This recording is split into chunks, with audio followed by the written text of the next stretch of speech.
seandainya kita menerangkan pelajaran misalnya bagi kita yang ingin melaksanakan ibadah umrah, kemudian kita pulang, kemudian kita menerangkan bagaimana perjalanan umrah terutama kepada karib kerabat, kepada keluarga. Jangan lagi disebut Madinah dengan Yasrib. Oh Yasrib itu seperti ini. Jangan lagi keluar kata-kata Yasrib, karena Yasrib itu, tahukah kita apa makna Yasrib? Yasrib itu secara bahasa artinya adalah penghinaan, cacian, cemoohan dan pembunuhan. Itu makna daripada kalimat Yasrib. Jadi Yasrib itu tidak bagus artinya. Dia berputar antara pelecehan, penghinaan, cacian, pembunuhan. Karena memang itu yang ada di kota Yasrib dulunya. Kenapa demikian di kota Yasrib? Itu adalah negara yang tidak diminati. Yasrib itu di antara salah satu penyakit yang ada di dalam Yasrib dulunya sebelum Nabi datang ke sini adalah wabah yang melanda tidak pernah kunjung hilang. Makanya tidak banyak yang bertahan di kota Madinah dalam waktu yang lama. Kalau ada pun yang bertahan tentunya tidak terlalu lama. Karena memang di antara salah satu sifat Madinah adalah banyak wabahnya, wabah penyakit. Makanya Ibunda Aisyah radhiyallahu taala menyebutkan bahu ardillah. Bahkan kalau seandainya dibandingkan dengan bumi Allah yang ada di dunia, Madinah atau Yasrib itu adalah tanah yang paling banyak wabahnya. Sebelum Nabi datang ke sini, sehingga Madinah tidak diminati. Tidak ada orang yang datang ke kota Madinah. Tapi ketika Nabi diperintahkan oleh Allah hijrah ke kota Madinah, semenjak itulah Madinah menjadi tempat yang disiarahi, tempat yang dikunjungi, bahkan tempat yang wajib dicintai oleh seluruh kaum muslimin. Tapi sebelum Nabi ada di sini, semuanya keburukan, makanya disebut dengan Yasrib. Dan kita tidak boleh lagi menamakan Madinah dengan Yasrib.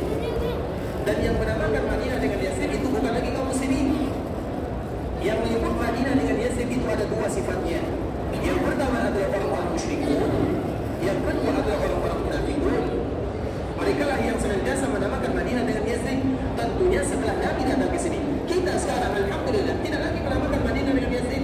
Iya, kecuali kalau kita bercerita tentang sejarah. Karena Yasrib tadi kita telah tersebutkan bahwa artinya tidak bagus, artinya celaan. Kita contohkan di dalam ayat Al-Quran agar kita tahu, nanti bisa kita melihatnya. Allah Subhanahu wa taala menyebutkan di dalam surat Yusuf. Surat Yusuf satu-satunya kisah di dalam Al-Quran yang ceritanya sempurna dari awal sampai akhir. Disebut dengan surat Yusuf. Artinya Allah bercerita tentang Nabi Yusuf mulai dari dia kecil sampai dia wafat, maka diceritakan dalam satu surat dalam keadaan yang sempurna. Karena biasanya cerita para nabi dalam Al-Quran itu terbagi-bagi, artinya tidak sempurna. Kadang diambil sebagian di surat ini, kadang sebagian di surat yang lain, kecuali surat Yusuf. Dan surat Yusuf ini ikhwatul Islam adalah surat di mana menjadi teman bagi Nabi SAW dikala berada di dalam kesedihan. Karena surat Yusuf ini ikhwatul Islam adalah surat yang akan membuat kita bahagia dengannya. Makanya dianjurkan kalau seandainya kita berada dalam kesedihan, ada masalah, maka bacalah surat Yusuf tentunya dengan maknanya. Karena di sana bercerita bagaimana kesedihan yang amat luar biasa dirasakan oleh ayahnya Nabi Yusuf, dirasakan oleh Nabi Yusuf, perjuangan yang berat. Sehingga kalau kita merasa sedih, ada masalah, baca surat ini, baca terjemahannya, maka kita pun akan belajar banyak dari kisah dan yang indah ini. Sehingga Allah menurunkan surat Yusuf untuk meringankan kesedihan Nabi SAW. Nah, di antara isi daripada surat Yusuf ini, kita tahu Nabi Yusuf musuhnya tidak lain tidak bukan adalah keluarganya sendiri, saudara-saudaranya. Sama dengan Nabi SAW dikala berdakwah, musuhnya bukan orang lain, musuhnya adalah keluarga Nabi itu sendiri. Karena biasanya kalau bermusuhan dengan orang lain masih ringan, tapi kalau bermusuhan dengan keluarga sendiri itu berat sekali. Nah, para nabi, salah satunya Nabi Yusuf, yang memusuhinya, yang menzaliminya adalah saudaranya. Sama dengan Nabi. Tidakkah kita tahu dikala Nabi berdakwah, ketika Nabi mengatakan, aku adalah utusan Allah, ikutilah diriku, aku adalah utusan Allah, memberikan peringatan kepada kalian. Siapa yang pertama kali mencaci Nabi? Siapa yang pertama kali mencaci Nabi? Pamannya. Tabban laka ya Muhammad, celaka kamu wahai Muhammad. Orang lain tidak ada yang bercerita, mereka diam karena Nabi tidak pernah berdusta. Tapi tiba-tiba yang pertama kali berbicara adalah pamannya sendiri, paman kandungnya Abu Lahab. Dan dengan dia mengatakan yang demikian, sehingga orang lain mereka memusuhi Nabi SAW. Tapi yang pertama kali memusuhi Nabi adalah pamannya.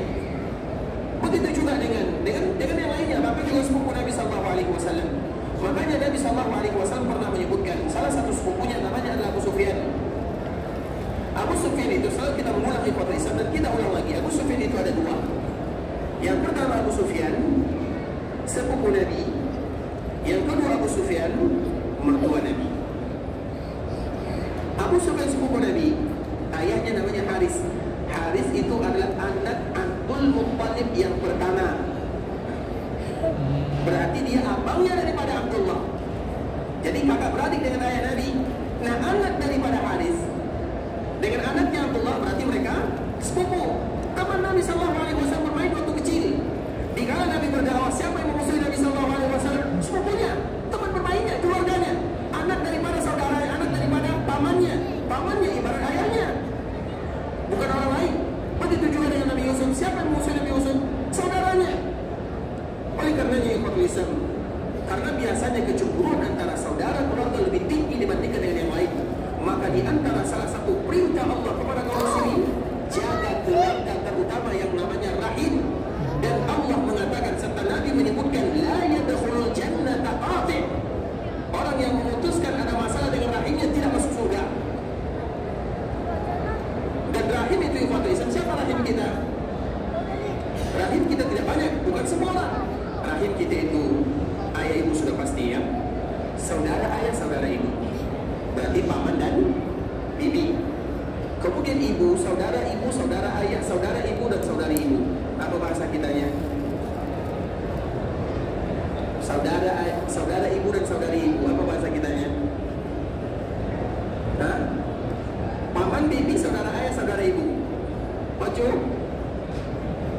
Yang lain. Paman, bibi itu saudara ayah, saudara ibu. Saudara ayah, saudari ibu. Saudara ayah, saudari ayah. Artinya bagian keluarga ayah, maka disebut dengan paman dan bibi. Saudara ibu, saudari ibu, apa namanya? Nah, mungkin paman semuanya. Karena setiap daerah punya bahasa masing-masingnya.